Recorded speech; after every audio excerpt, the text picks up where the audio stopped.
Thanks for joining us today. My friends, on our journey through the Bible, I'm Tim, your guide and Bible teacher on this journey.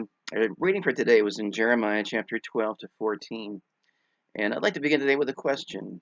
And my question is this: what is the worst sin? In my opinion, the sin of pride is probably the sin of sins. It's that particular sin, we're told, that transformed Lucifer, the anointed cherub of God, the very seal of perfection, into Satan, the devil, the father of lies. We're warned in the Bible, guard our hearts against pride, lest we fall into the same condemnation of the devil. It was a sin of pride that led Eve to eat of the forbidden fruit. Satan convinced her that you'll be like God, knowing good and evil if you do this.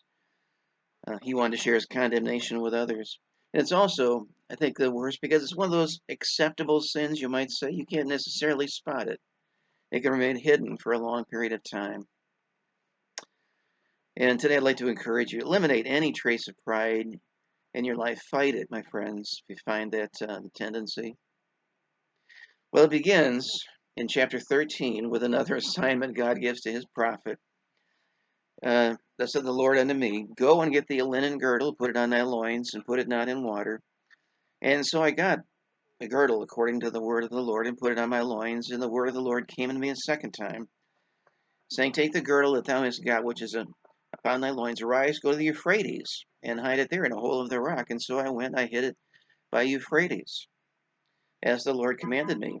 And so it came to pass after many days, the Lord said unto me, arise, go to Euphrates, take the girdle from thence, which I commanded thee to hide there. I went to Euphrates, and digged, and took the girdle from the place where I'd hid it. Behold, the girdle was marred, it was profitable for nothing.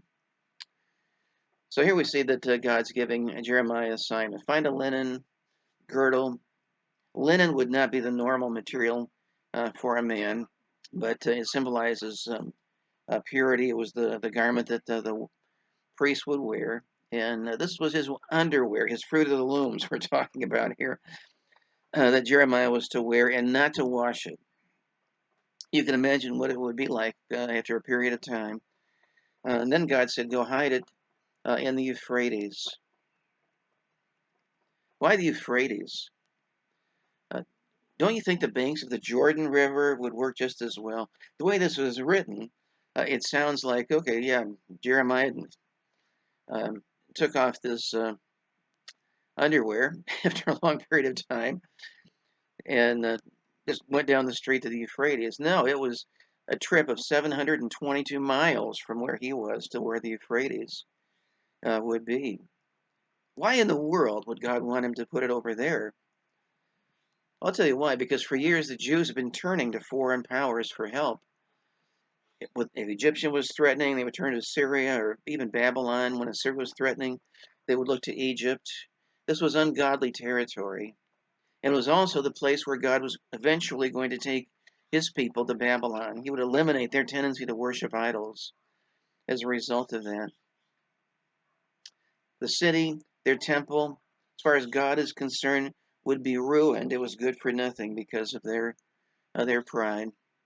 And that relates to us because, like Jeremiah's underwear, would normally be worn only by the priests. We're a priestly type of people, not just any old nation, but a priestly nation. 1 Peter 2:9 says, you're a chosen generation, a royal priesthood, and a holy nation.